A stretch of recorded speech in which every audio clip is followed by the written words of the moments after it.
सब कुछ ठीक था तो आखिर तलाक क्यों?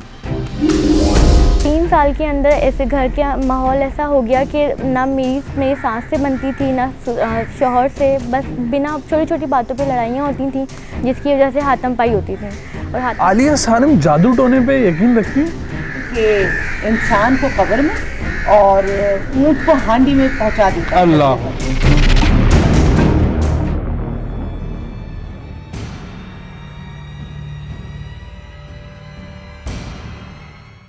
ख़वातीन व हज़रात, आज इस माशरे में और आज के दौर में एक बहुत बड़ा मसला हमारे सामने आता है। जिस स्पीड से, जिस तेज़ी से शादियां होती हैं, उसी स्पीड से तलाक हो रही है। मगर जब सवाल किया जाता है कि ये तलाक की वजह क्या होती है, तो यकीनी तौर पे कोई ऐसा वजह सामने नहीं आती कि इस वजह की बुनियाद पर तलाक हुई। जहाँ एक मसला ये है कि जुल्म व ज़्यादती हुई ख़ातून पर, जहाँ एक मसला ये है कि ख़वातीन के ऊपर तशद्दुद किया गया, वहाँ एक मसला ये भी है कि एक बहस से, ख़ातून के एक रंजिश से, एक गिला करने से पूरा घर बर्बाद हो गया। और ये बात हमने हमेशा अपने बड़ों से सुनी है कि छोटी छोटी चीज़ों पर हमेशा जब लड़ाई हो उसे सॉल्व करना चाहिए, उसे हल करना चाहिए, क्योंकि ये छोटी छोटी चीज़ें आखिर में तलाक का बायस बनती हैं। आज मेटा स्टोरीज़ पर हम आपको एक ऐसी स्टोरी दिखाने वाले हैं जिसमें ना मियाँ खातून पे जुल्म करता था, ना तो ऐसा होता था कि ख़ानदान में कोई जालिम था, ना कोई ऐसी बात हुई कि बच्चों को उठा लिया गया या किसी सौदे की बुनियाद पर शादी हुई। सब कुछ ठीक था तो आखिर तलाक क्यों? क्या इस खातून पर जादू टोना कराया गया? क्या इस खातून को यरगमाल बना दिया गया? ये सब बातें आज मेटा स्टोरीज़ की वीडियो हम जानेंगे। अस्सलाम वालेकुम बहन, मुझे बताइएगा, हंसता खेलता घर था, बताएं कहाँ से आगाज़ हुआ इसका? हम लोग 4 बहनें थीं। वालिदा का इंतकाल बहुत पहले ही हो गया था, जब मैं 9 या मैट्रिक में होंगी। तो फादर का जब इंतकाल हुआ उससे 6 माह पहले मेरी इंगेजमेंट हो चुकी थी। मेरी बड़ी सिस्टर है, उनकी भी इंगेजमेंट हो चुकी थी और एक ही ससुराल में हम 2 बहनों की इंगेजमेंट हुई। शादी मेरी 4 साल बाद होनी थी, लेकिन फादर की डेथ के बाद फ़ौरन ही ससुराल वालों ने ये कहा कि 2 बहनों को तो हम लोग अपने ससुराल में लें ताकि 2 की हिफाजत कर सकें। तो फ़ौरन ही 20 दिन के अंदर मेरी और मेरी बड़ी सिस्टर की शादी हो गई। 2 सिस्टर रह गई थी, तो उनकी भी 2 साल के अंदर मेरे ससुराल वालों ने ही शादी करवाई। अच्छे लोग थे, सब कुछ अच्छा था, हस्बैंड भी अच्छे हैं, घर का माहौल भी ठीक था। 3 साल के अंदर ऐसे घर का माहौल ऐसा हो गया कि ना मेरी सास से बनती थी ना शौहर से, बस बिना छोटी छोटी बातों पे लड़ाइयाँ होती थी जिसकी वजह से हाथम पाई होती थी। और हाथम पाई भी ऐसी होती थी कि मेरे देवर वगैरह जो थे हाथ उठाते थे, मुझे मारते थे। तो उस वक्त मैं उनसे मुकाबला कर रही होती थी कि मुझे खुद भी नहीं पता कि मेरे अंदर कैसी ताकत आती थी कि मैं जेंट्स से मुकाबला कर लेती थी। अच्छा। और बाद में फिर मुझे पता चलता था कि मैंने ये सब किया है, तो मुझे खुद यकीन नहीं आता था कि मैं कैसे मुकाबला कर सकती हूँ। नहीं, मैं एक इसके पीछे जाना चाहूँगा। क्या वो वजूह, वो छोटी छोटी बातें क्या थी, वो छोटे छोटे काम क्या थे जिससे झगड़ा हो जाता था? या तो बाहर आउटिंग पे होती थी हस्बैंड से कि आउटिंग करवाने, तो सास कह रही हैं कि अभी नहीं, या ये टाइम नहीं है, प्रेगनेंसी का है, या कुछ भी इश्यूज़, या मेहमान आ रहे हैं तो बहू को भी यहाँ होना चाहिए। इस वजह से हम लोग की बहस होती थी और बहस पे फिर मेरे हस्बैंड से। आप आलिया बजी ने मुझे बताया आप खुद पढ़ी लिखी हैं और इंसान के अंदर शऊर है, आपको खुद भी पता है कि ये तो बहुत छोटी बात है कि अगर हस्बैंड नहीं लेके जा रहा है या कोई वजह है और उसने मना कर भी दिया, तो आपको अब इस बात का अंदाज़ा होता है कि यार ये बहुत छोटी बात थी। बहुत छोटी बात थी, क्योंकि शादी से पहले हम लोग फिर इतनी सेक्रीफाइसिंग लाइफ गुजारी है कि इन छोटी छोटी चीज़ों पे तो लड़ना क्या, मतलब बात करना भी अगर मना हो गया तो इस पे तो कोई इशू नहीं होता। लेकिन मेरा बिहेवियर ऐसा होता था कि मैं बस लड़ना या चीखना, आवाज़ में इस तरह से करना कि तो आपको कोई ज़ाहिर इंसान को कभी ऐसा आज सोच के तसव्वुर हुआ कि कोई, या तो कोई, मैं सॉरी फॉर माय वर्ड्स, कोई बला थी या कोई गैबी ताकत थी जो आपको इस मसले में उसने डाल दिया?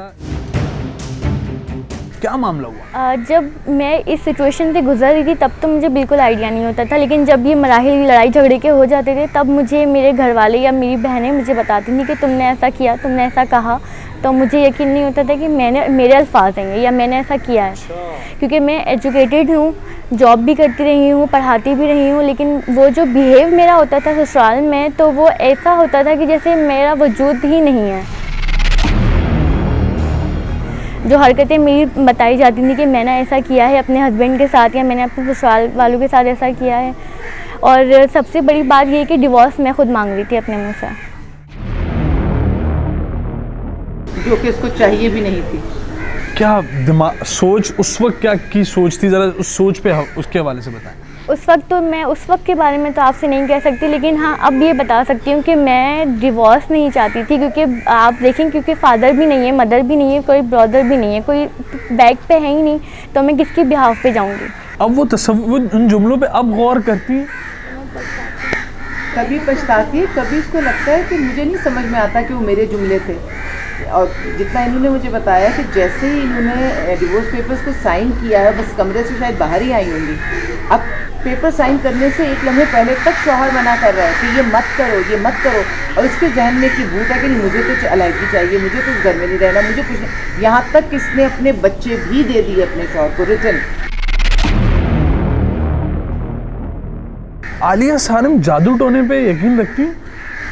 देखिए, जिस चीज़ का जिक्र कलाम पाक में मौजूद है उससे इनकार तो मैं भी नहीं कर सकती, सही ठीक है ना। तो उसका जिक्र है कलाम पाक में, उसको फिर उतारने के सारे तरीके भी हैं कि जो अल्लाह ताला ने सूरतें कलाम पाक में हम उन्हें याद करें और हम उन्हें रोज़ दोहराएं, हम उनका दम अपने ऊपर करें, पानी पे फूंक कर हम उसको पी लें। लेकिन हाँ, ये चीज़ें एग्जिस्ट करती हैं, तभी रब ने वो सूरतें उतारी थी। हम अपनी रोज़मर्रा की ज़िंदगी में उन चीज़ों को भूल जाते हैं, वो जो इलाज अल्लाह ने दिया है वो नहीं पढ़ पाते, पढ़कर उस पर नहीं अमल कर पाते। तो अगर शैतान है दुनिया में कहीं, तो कहीं ना कहीं असरअंदाज भी हो सकता है। सही। और दूसरी चीज़ मैं ये सोचता हूँ कि तसव्वुर में ये चीज़ बड़ी मुश्किल है कि एक इंसान एक लम्हे को कह रहा है कि मुझे एक चीज़ चाहिए और वो कह रहा है कि मेरे अंदर ये एक्सेस नहीं है। क्या ये वजह नज़र हो सकती है कि क्या पता एक खुशहाल ज़िंदगी हो? बद पे मेरा 100 क्या 1000% यकीन है। अच्छा। नजरे बद पे, जादू को तो एक वक्त मैं सोचती हूँ कि इतने जाली आमिल, इतने जाली कार्रवाइयाँ होती हैं कि मैं उसको प्रमोट नहीं करती या उसको तरह की ये ज़रूर कहती हूँ जो सूरत कलाम पाक में पढ़ के दम करें। लेकिन नजरे बद पे तो मेरा इतना कामिल यकीन क्या है। ये नजरे बद का पॉइंट मुझे ऐसा लगता है। देखिए, वो चीज़ होती है, कहते हैं कि इंसान को कब्र में और ऊँट को हांडी में पहुंचा देता है अल्लाह अल्लाह, यानी आप जिंदा ही नहीं रह पाते। और आजकल तो नजरे बद लगना बहुत ही ज़्यादा आसान है, क्योंकि पहले सबकी प्राइवेसी होती थी, तस्वीरें भी कभी खींचती थी, वो सबके पास अपनी रखी होती थी, कोई घर आएगा तो एल्बम दिखाएंगे तो पता चलेगा।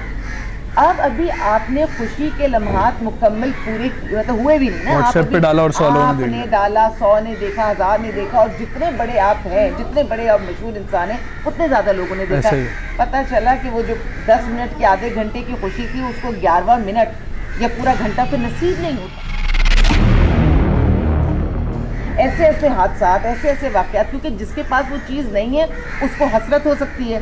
अच्छा, कोई आपका खैर ख्वाह नहीं है तो उसको हसद हो सकती है, और नज़र तो अपने प्यारे की भी लग जाती है, क्योंकि प्यार से देख ले तो नज़र लग जाती है।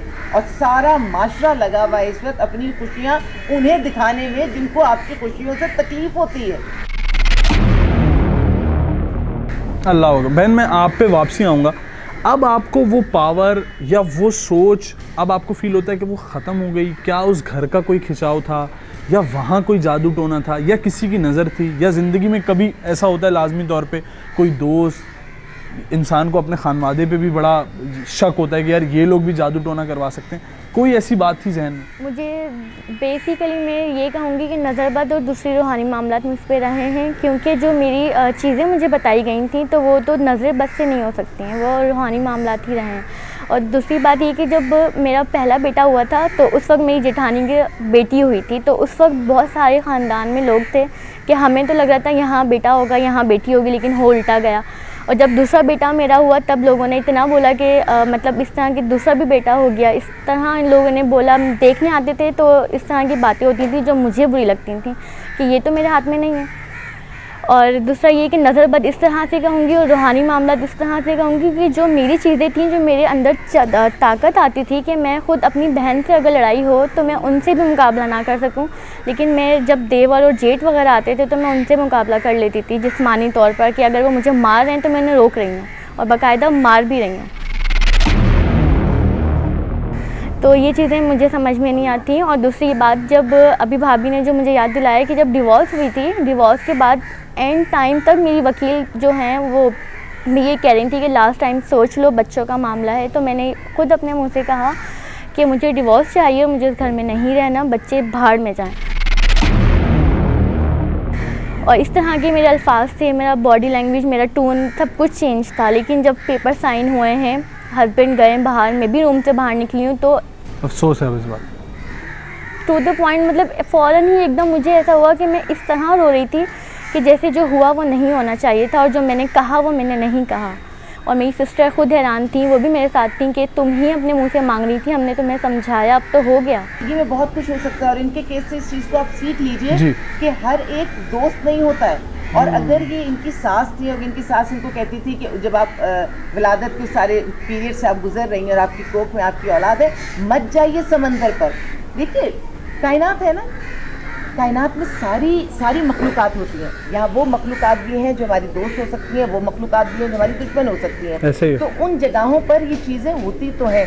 क्या ज़रूरत है कि हम अपने आप को मॉडर्न शो करने के लिए, बहुत ज़्यादा पढ़ा लिखा शो करने के लिए, आज़ाद ख्याल अपने आप को दिखाने के लिए अपने बुज़ुर्गों की छोटी छोटी बातों को रद्द कर दें? ऐसे ही, अगर उस टाइम के लिए हम ना जाएं साहिल समंदर पर, या हम अपने बुज़ुर्गों की, अपनी सास की बात ये सोच के मान लें कि वो हमारी अगर माँ नहीं है तो इस घर की बुजुर्ग है, हमारे पास उसका पोता पोती है, हमारा ख्याल कर रही है, हम बहुत सारे मसलों से बच जाएं। क्या एक पूरा घर जो कि खुशहाल था, एक खातून जो खुद से कह रही हैं कि मुझे पता ही नहीं चला कि जब मैंने डाइवोर्स पेपर साइन किया, और ये जुमले कहे कि मुझे बेटों की ज़रूरत ही नहीं है, बच्चों की ज़रूरत ही नहीं है, और एक लम्हे को वो आज नदामत कर रही हैं, आज वो अफसोस कर रही हैं अपने जुमलों पे, तो ये क्या हो सकता है? ये आप बताएंगे। अगर आप चाहते हैं कि मेटा स्टोरीज़ पर इसी तरीके से आवाम की आगाही के लिए वीडियोज़ आती रहें तो इस वीडियो को लाजमी शेयर कीजिएगा। बहुत शुक्रिया।